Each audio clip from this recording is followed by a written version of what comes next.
మీ ఎలాంటి వ్యాపార ప్రకటనలకైనా వెంటనే మా ఛానల్ సంప్రదించండి. నమస్తే. ఈరోజు మన స్టూడియోలో ఒక స్పెషల్ గెస్ట్ ఉన్నారు. Spiritual Guru and life coach Sridhar గారు మనతో ఉన్నారు. సో ప్రేమ వైఫల్యాలను తట్టుకొని జీవితంలో మళ్ళీ ఎలా బౌన్స్ బ్యాక్ అవ్వాలి అనే దానిపై ఒకసారి మనం సార్తో మాట్లాడేద్దాం. నమస్కారం sir. Shri Guru sir, present youth చూస్తున్నాం, ప్రేమ అంటున్నారు. సో లవ్ ఫెయిల్యూర్ అవగానే చాలా వరకు డిప్రెషన్లోకి వెళ్ళిపోయి సూసైడ్ల వరకు కూడా చేసుకుంటున్నారు. సో ఈ ప్రేమ వైఫల్యాలను తట్టుకొని సో మళ్ళీ వాళ్ళ జీవితాల్లో వాళ్ళ కంబ్యాక్ ఇచ్చుకోవడం ఎలా అంటారు? ఓవరాల్గా కంబ్యాక్ ఇవ్వాలంటే మైండ్ సెట్ అనేది చాలా స్ట్రాంగ్గా ఉండాలి. అది ఎలా డెవలప్ చేసుకోవాలి, మళ్ళీ ఎలా బౌన్స్ బ్యాక్ అవ్వాలి, మీ మాటలో తెలిసేయండి. సో యాక్చువల్గా మనకి ఈ ప్రేమ విషయానికి వస్తే కనుక ప్రేమ వైఫల్యాలు అసలు ఫస్ట్ కేసులో ఎందుకు అవుతున్నాయి? సో దీన్ని మనం కొంచెం పరిశీలిస్తే మనకి ఇక్కడ చాలా విషయాలు బయటపడతాయి. ఒకటి ల్యాక్ ఆఫ్ కమ్యూనికేషన్, ఇంకొకటి ల్యాక్ ఆఫ్ అఫెక్షన్. అంటే కొంతమంది ఉంటారు, వాళ్ళకి అఫెక్షన్ లోపల ఉంటుంది కానీ చూపించరు, బయటికి చూపించరు. కొంతమందికి ఎక్స్ప్రెస్ చేయడం రాదు. ఇంకొక బ్యాచ్ ఉంటుంది అవుట్ ఆఫ్ ఫియర్, వాళ్ళు చూపించరు అనమాట. అంటే చూపిస్తే మళ్ళీ ఎక్కడ ఇదైపోతామో, అది ఏంటంటే lack of fear in the sense అది ఇన్ ఏ వే అది ఈగోయిస్టిక్ మెంటాలిటీ కూడా. కొంతమంది ఓవర్గా చూపించి ఇబ్బంది పెట్టేస్తూ ఉంటారు. అది పాజిటివ్నెస్, అది కూడా ఒక కారణమే. పాజిటివ్నెస్ ఉంటుంది. కొంతమందికి ఏంటంటే అఫెక్షన్ చూపిస్తే నేను తక్కువ అయిపోతానేమో అనే ఒక ఈగో నుంచి అఫెక్షన్ చూపించరు, అవుట్ ఆఫ్ ఫియర్ నుంచి చూపించరు. కొంతమంది వాళ్ళకి ఉంటుంది కానీ ఏం చేస్తాం, ఏం చేయలేం, ఆ కమ్యూనికేషన్ గ్యాప్ వస్తుంది. అంటే ఎక్స్ప్రెస్ చేయలేకపోతూ ఉంటారు. వాళ్ళ స్టైల్ వాళ్ళు ఎక్స్ప్రెస్ చేస్తుంటారు కానీ అది అవతల వాళ్ళకి రీచ్ అవ్వదు. అది ఒక కారణం అవుతుంది. ఇవి కాకుండా ముఖ్యంగా ప్రేమ వైఫల్యాలు ఎక్కువ ఎక్కడ అవుతాయి అంటే ల్యాక్ ఆఫ్ దాని ట్రస్ట్ అని చెప్పచ్చు, or lack of faith on the loved once.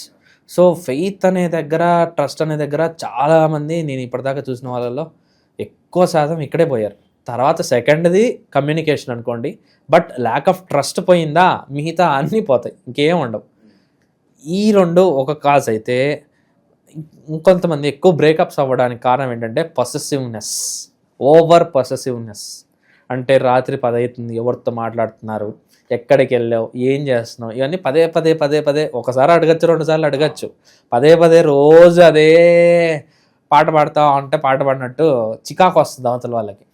చికాకు వచ్చి ఏంటి, నా లైఫ్ నా ఇష్టం కదా, మధ్యలో వీళ్ళేంటి, ఈ నస ఎక్కువైపోయింది అంటే అదొక్కటే కాదు. ఇక్కడ వాళ్ళలో 2 యాంగిల్స్ ఉంటాయండి. ఒకటి ఇది వస్తుంది, అట్ ద సేమ్ టైం ఆ పాజిటివ్నెస్ని ఎంజాయ్ చేసే టైప్ ఒక టైప్ ఉన్నారు, పాజిటివ్నెస్ని ఎంజాయ్ చేయని వాళ్ళ టైపు ఒకటి ఉన్నారు. కొంతమంది అది కోరుకుంటారు, కొంతమంది అది కోరుకోరు. ఎవరైతే పాజిటివ్నెస్ని కోరుకుంటున్నారో యూ హ్యావ్ టు రిమెంబర్, వాళ్ళు కూడా మీ అట్లా పాజిటివ్నెస్గానే ఉంటారు. కొంతమంది ఏంటంటే పాజిటివ్గా ఉంటారు, అవతల వాళ్ళు పాజిటివ్గా ఉన్నారు అనుకో, మన మీద నచ్చదు, ఇట్లా ఉండకూడదు అంటారు. బట్ వాళ్ళకేమో పాజిటివ్నెస్ కావాలి, వీళ్ళకేమో పాజిటివ్నెస్ వద్దు. అది ఎట్లా కుదురుతుంది? సో కొంతమంది దాన్ని ఎక్స్పెక్ట్ చేసేవాడు ఖచ్చితంగా నీ నుంచి అదే ఎక్స్పెక్ట్ చేస్తాడు, వాళ్ళు కూడా మీ పట్ల పాజిటివ్గానే ఉంటారు. సో అది ఒక కేస్. సో ఈ యొక్క ప్రేమ వైఫల్యాలు వీటి వల్ల ఎక్కువ అవ్వడానికి ఛాన్సెస్ ఉంటాయి. కొంతమంది ఉంటారు ఈ ప్రేమ వైఫల్యాలు అయిపోయి ఏదో ఒక డార్క్ రూమ్లోకి వెళ్ళిపోయి అటు ఇటు తిరుగుకుంటూ దేవదాస్ అవతారాలు ఎత్తి ఇలా ఉంటారు. అలాంటి వాళ్ళు ఏంటంటే ఇంకా ప్రేమ పోతే అన్నీ పోయినట్టేనా, ప్రేమ లేకపోతే ఇంక నువ్వు లేవా? అంటే నీకు ప్రేమ అనేది నువ్వు పక్కన నీకు ఆపోజిట్ జెండర్ నుంచి మాత్రమే దక్కుతుందా, ఇంకా ఎక్కడి నుంచి దక్కదా? ఇంట్లో వాళ్ళు లేరా, ఫ్రెండ్స్ లేరా, బంధుమిత్రులు లేరా, లేదు నువ్వు ఇష్టపడని సబ్జెక్ట్ లేదా, లేదంటే స్పోర్ట్స్ లేదా, ఇంకేం లేవు, ఎన్ని ఉన్నాయి. ఒక్కరితో పోతే ఇంక పోయినట్టే, లైఫ్ మొత్తం పోయినట్టేనా? మొత్తం పోయి తాగుడుకు వాటికి వీటికి అలవాటు పడి ఇంకా వద్దు అని చెప్పి ఏదో ఇంకా అదేంటి వైరాగ్యం వచ్చిన మునిలాగా తయారైపోయి అట్లా వెళ్తూ ఉంటారు. So that is not the right way. So ప్రేమ వైఫల్యాలకు వెళ్ళిపోయి ఇంకా ఎంత అయిపోయిందని చెప్పి సూసైడ్ మెంటాలిటీలోకి వెళ్ళడం, లైఫ్ని అంతా పోగొట్టుకోవడం, ఇది అంతా కూడా వరస్ట్ బిహేవియర్. అది ఇంకా సూసైడ్ మెంటాలిటీలోకి వెళ్ళిన వాళ్ళు ఏంటంటే ఇంకా వాడు తప్పంగా ఎవరు లేడు, ఆమె తప్పంగా ఎవరు లేదని. ఏం లేదు, ఇదేం లోకం ఇది. ఈడ మేము ఒక 10 మందిలో కూర్చోబెట్టి మిమ్మల్ని 5 మందిలో కూర్చోబెట్టి వీళ్ళల్లోనే సెలెక్ట్ చేసుకోమని చెప్పారా మీకు? లేదు కదా. ఎంతమంది ఉన్నారు. ఇప్పుడు మీకు ఇంకొకటి తెలీదు, బ్రేకప్స్ అయి ఉంటారు కదా, ప్రేమ వైఫల్యాలు అయి ఉంటాయి కదా. వైఫల్యం అయిన తర్వాత వాళ్ళ లైఫ్లో ఏం జరిగిందో ఒకసారి ముందరికి వెళ్ళి చూడండి మీరు. వాడు ఫస్ట్ బ్రేకప్ కానీ లేదా 2-3 బ్రేకప్లు అయ్యాయి అనుకుందాం, he will become very matured. వాడు ఏ విధంగా సైకలాజికల్గా రిలేషన్షిప్ వైజ్గా he will become very matured. వాడికి ఫ్యూచర్లో మ్యారేజ్ అయింది అనుకోండి, లేదా ఆ వ్యక్తికి లేడీస్ కానీ జెంట్స్ కానీ వాళ్ళు చేసే వాళ్ళ యొక్క బిహేవియర్ కానీ వాళ్ళు చూపించే యాటిట్యూడ్ కానీ they will become so matured. So ప్రేమ వైఫల్యాలు అనేవి అదొక నెగిటివ్, అది కాకూడదు మా జీవితంలో, మాది ఫస్ట్ లవ్ సక్సెస్ లవ్ అంటే that is in a way that is not the right thing. ప్రేమ వైఫల్యాలు అయ్యి దాని తర్వాత ఏదో ఒక దాంట్లో సక్సెస్ అయి ఉంటాడు కదా, వాడికి లైఫ్ అంటే ఏంటో తెలుస్తుంది, వాడికి నిజమైన ప్రేమ అంటే ఏంటో వాడికి తెలుస్తుంది. ఎందుకంటే ప్రేమ వైఫల్యాలు అనేది is nothing but it is a lesson to be learned. నువ్వు అది నేర్చుకోలేదు, నీలో యాటిట్యూడ్ లేదు, ఇది ఫెయిల్యూర్ అయింది, నేర్చుకో, తప్పేముంది.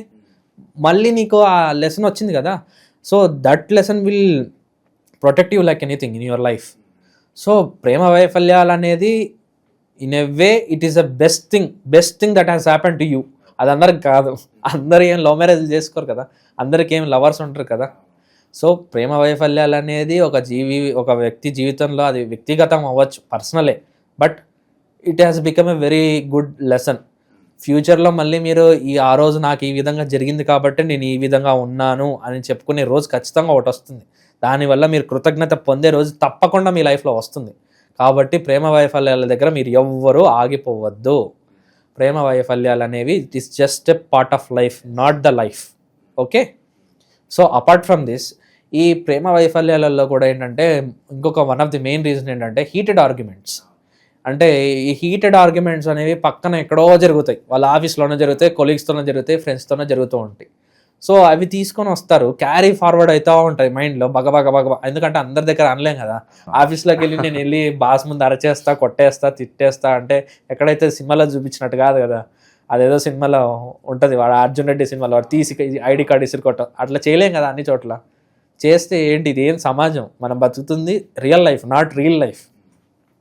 సో అలాంటి టైంలో ఏంటి అంటే హీటెడ్ ఆర్గ్యుమెంట్స్ వచ్చినప్పుడు అవి రాకుండా ఎస్కేప్ చేసుకోవడానికి మ్యాక్సిమం ట్రై చేయొచ్చు, బట్ వస్తాయి, ఒక్కోసారి తప్పదు.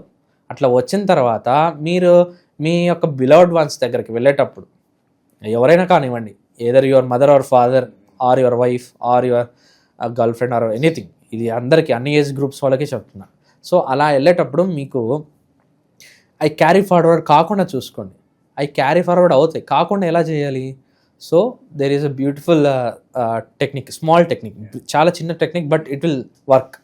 సో మీరు ఏం చేయొచ్చు, హీటెడ్ ఆర్గ్యుమెంట్ నుంచి మీరు ఇంటికి వస్తానే మీరు ఎవరితో మాట్లాడద్దు. ఫస్ట్ ఒక 10 నిమిషాలు మాట్లాడకుండా సైలెంట్గా నాకు పీస్ ఆఫ్ మైండ్ కావాలని చెప్పేసో, లేదంటే స్నానానికి వెళ్తున్నట్టు రూమ్ డోర్ లాక్ వేసుకొని ఒక్క 2 నిమిషాలు మీరు ఏం చేయొద్దు, కళ్ళు మూసుకోవద్దు, ఏం చేయొద్దు, డీప్ బ్రీత్ తీసుకోండి. బెల్లీ ఫుల్ అంటే బ్రీత్ తీసుకుంటే బెల్లీ బటన్ అనేది బయటికి రావాలి, బెల్లీ మళ్ళీ లోపలికి వెళ్ళాలి. అలా ఒక 5 to 7 బ్రీత్స్ తీసుకొని, లేదా మ్యాక్సిమం ఒక 10 బ్రీత్స్ తీసుకొని వెళ్ళి మాట్లాడండి. అప్పుడు మీరు కూల్ డౌన్ అయిపోతారు.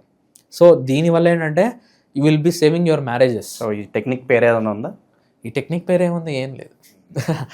టెక్నిక్ అంటే ఏ పేరు ఏం లేదు, just it is a technique. అంటే ఇది ఒక switch on and switch off technique అని చెప్పచ్చు. సో దీనివల్ల ఏంటంటే మీకు ఆ హీటెడ్ ఆర్గ్యుమెంట్స్ ఆ ఎనర్జీని క్యారీ ఫార్వర్డ్ చేయడం అంటూ ఉండదు. సో దీనివల్ల మీ యొక్క రిలేషన్ బాగుంటుంది, బ్రేకప్స్ అవ్వకుండా ఉంటాయి. ఓకే, సో ఈ యొక్క లవ్ ఫెయిల్యూర్స్ కానీ ఇవన్నీ కూడా it is a part of life, but it is not the life, it is not the end of your life. So ఈ ప్రేమ ఫెయిల్యూర్స్ని ఏదైతే ఉన్నాయో అధిగమించి లైఫ్లో మళ్ళీ సక్సెస్ అవ్వాలంటే ఏం చేయాలనేది అనే అంశాన్ని అద్భుతంగా వివరించారు. Thank you so much sir. Thank you so much.